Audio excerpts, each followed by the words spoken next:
My family took over my vacation plans, but this time, I had a secret escape plan. I need advice. Reddit. My family has treated my older sister, Kate, 42F, like a star my whole life. I'm Elizabeth, 35F, and growing up in Massachusetts, everything revolved around Kate. Our house was full of her trophies and pictures, and every conversation was about her.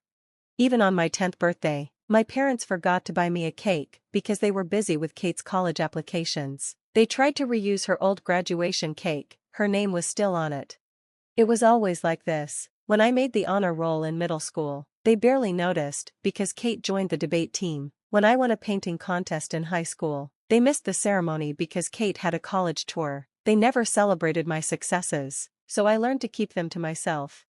Everything Kate needed, she got: new clothes, a car for college, private SAT tutoring. I got her hand-me-downs and had to take the bus. When I wanted music lessons, they made me use Kate's old violin, even though it was too big for me. They spent so much on Kate's piano lessons that they couldn't buy me a properly sized violin.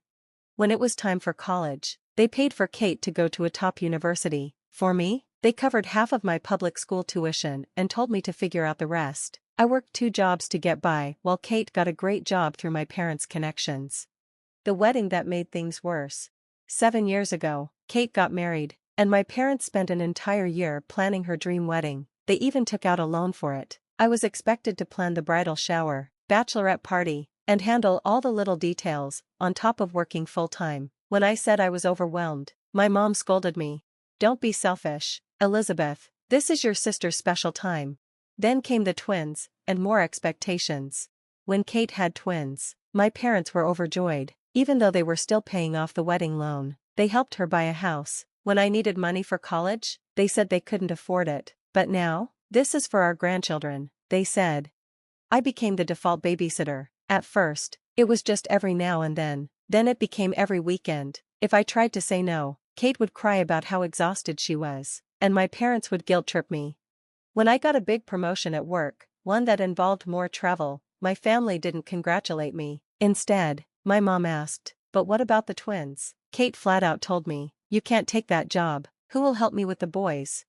At a family dinner, I tried to explain how much this was affecting me. My dad sighed and said, "Family should come first, Elizabeth." My mom added, "Your sister has 2 kids to take care of. You don't know what tired really means."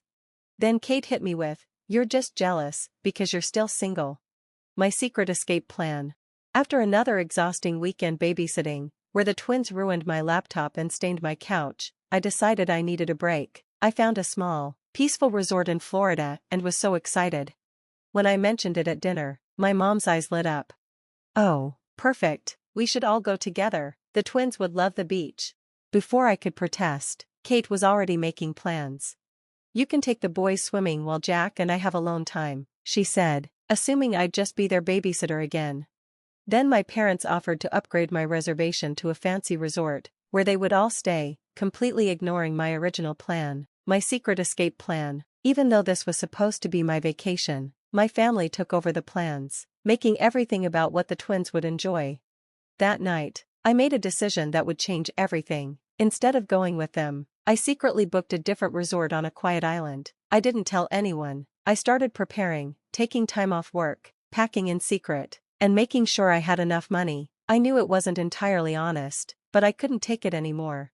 At the airport, I planned it so we'd be in separate areas. While they were headed to Florida, I would board my flight to a completely different place. I turned off location sharing and braced myself for the inevitable fallout. I knew they'd be upset, but for once, I wanted to put myself first. For 35 years, I had been the responsible sister, the perfect daughter, and the reliable aunt. I had given up weekends, social events, and even career opportunities just to meet my family's expectations. I missed out on dating because I was always babysitting. I even turned down promotions to stay available for them. This wasn't just about a vacation, it was about breaking free. I wanted to finally set boundaries, and maybe even take a break from my family entirely. The escape. Everything went smoothly, but leaving at the airport was more emotional than I expected. I arrived early and watched from a distance as my family checked in, my parents excited, Kate managing the twins, and Jack sorting their travel documents. When they were busy at their gate, I quietly went through security for my own flight. Then the texts started coming. First, they were confused. "Where are you?" "We're at gate B12. Then, they got worried. "Elizabeth, are you okay? What happened?" Then, they were angry. "How could you do this? The twins are crying." I turned off my phone before boarding. I felt a strange mix of guilt and freedom. Guilt was familiar, I had carried it all my life. But freedom? That was something new. My quiet island resort was nothing like the busy tourist spot they went to. As soon as I stepped onto the beach, I felt years of stress melt away. No babysitting, no family drama, no obligations, just me, the ocean, and peace. At first, it was hard to adjust. I kept checking the time, thinking, this is when the twins would be having lunch. This is when Kate usually needs help putting them to bed. Breaking old habits wasn't easy. But on the third day, something changed. I tried new things, surfing, yoga, even making friends with other solo travelers. One night, I had dinner with a man I met at the resort's coffee shop. It wasn't serious, but it reminded me that I could have a life outside my family. Facing the aftermath. After 5 days, I finally turned my phone back on. I had 147 missed calls, hundreds of texts, and voicemails from my mom, Kate, and even my workplace, because my mom called them, claiming it was a family emergency. My mom's messages started with concern, turned into anger, and then guilt-tripping. "Elizabeth, how could you do this to your family? The twins are heartbroken. Did we raise you to be this selfish?" Kate's were worse. "You ruined everything. The boys won't stop asking for you." Jack had to cut his meeting short because I needed help. But one message stood out. It was from my dad. "Elizabeth, please just let us know you're safe. I don't understand what's going on, but..." He actually sounded unsure for once, not demanding, not blaming, just confused. I sent one reply to our family group chat. "I'm safe and having a great vacation. I'll reach out when I'm ready. Please give me space." Then, I muted the chat and went back to enjoying my time. The next 5 days were life-changing. Instead of reading bedtime stories to the twins, I read 3 entire books. I had real conversations without interruptions. I watched sunsets instead of rushing home to help with baths and bedtime. I even started journaling to process all the emotions I had pushed down for years. One evening, an older waitress at a beachside cafe asked if I was happy traveling alone. When I shared a little of my story, she told me something that stuck with me. "Family is important, honey, but not at the cost of your own happiness. Sometimes, the bravest thing you can do is put yourself first." Returning home on my terms. When I finally flew back, I didn't go straight home. I booked a hotel for 2 nights to prepare for the inevitable confrontation. During that time, I changed my locks, updated my work contacts, and wrote down clear boundaries for when I finally talked to my family. Then, I made one small mistake. I accidentally liked a coworker's social media post. Within hours, my mom and Kate were at my apartment, buzzing my intercom nonstop. I watched from my hotel window, across the street, as they stood outside, demanding answers. And for the first time in my life, I felt no urge to run to them. Confronting my family. "I'm meeting my family tomorrow at a neutral coffee shop, not at my place. Even though I know it won't be easy, I practiced what I want to say. My hands tremble just thinking about it. But for the first time, I'm choosing myself. I know I'm doing the right thing, even if it brings worry, guilt, and drama. I'll update everyone after our talk. I'm so grateful to Reddit for giving me the courage to take this step toward independence." Second update. As planned, we met at a coffee shop, and the meeting was even more intense than I expected. I arrived early and sat in a corner where I could see everyone coming in. I was so nervous, my hands shook as I held my coffee. My parents, Kate, and even Jack showed up together.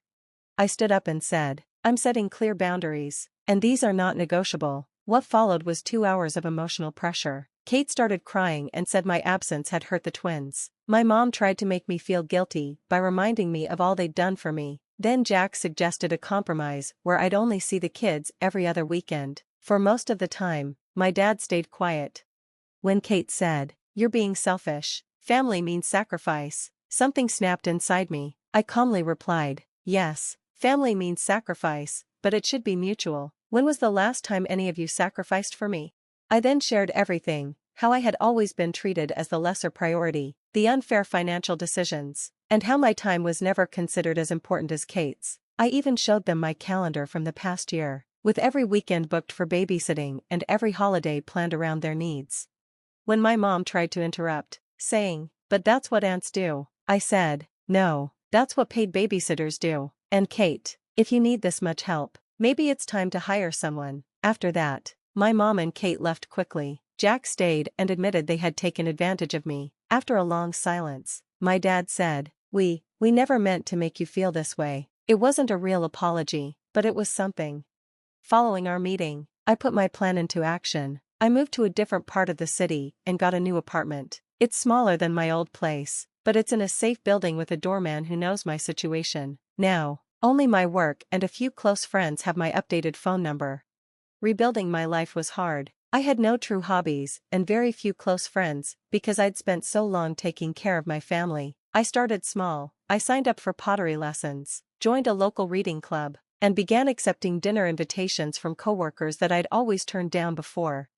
That first weekend of real freedom was strange but wonderful. I stayed up late, visited a farmer's market, and spent hours looking through a bookshop. For once, I received no urgent texts from Kate, no guilt calls from Mom, and no last-minute babysitting requests.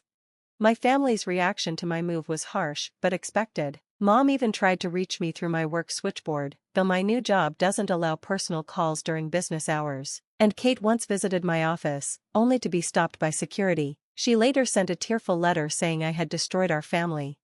Surprisingly, Jack emailed an apology for his role in all of this. At first, Kate resisted him taking care of the twins on weekends, but she eventually accepted it. It's a small change, but an important one. My parents are still having trouble adjusting. Dad sometimes texts me, trying awkwardly to start a conversation, and Mom swings between angry outbursts and complete silence. She even left a voicemail saying, "When you're done with this rebellion, we'll welcome you back." It's clear she doesn't understand. On the bright side, my work has improved without constant family interruptions. I'm more focused, and my supervisor even gave me a major new project. For the first time in years, I'm casually dating, and I'm taking it slowly. Inside, I feel a huge change. The constant anxiety that I carried for years is finally fading. I've started exercising regularly, eating better, and sleeping well. My therapist, yes, I finally started therapy, says I'm recovering from what she calls chronic family stress syndrome. The twins even sent me a gift with handmade notes saying they miss me. I wrote back to let them know that although I love them, I need time to take care of myself. I had to be honest, even if Kate might not share it with them. An old acquaintance told me, "There's a lightness about you now. You look years younger." And it's true, I feel lighter. Despite the angry texts, the emotional manipulation, and the lingering guilt, I feel free. Family love shouldn't feel like a prison. I'm learning that respect for personal space, caring for your own needs, and helping each other in a balanced way are what true love really means.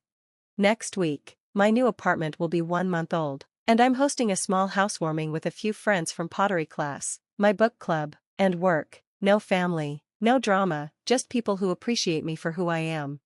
I'll share another update soon. I'm truly grateful to Reddit for giving me the confidence to change my life.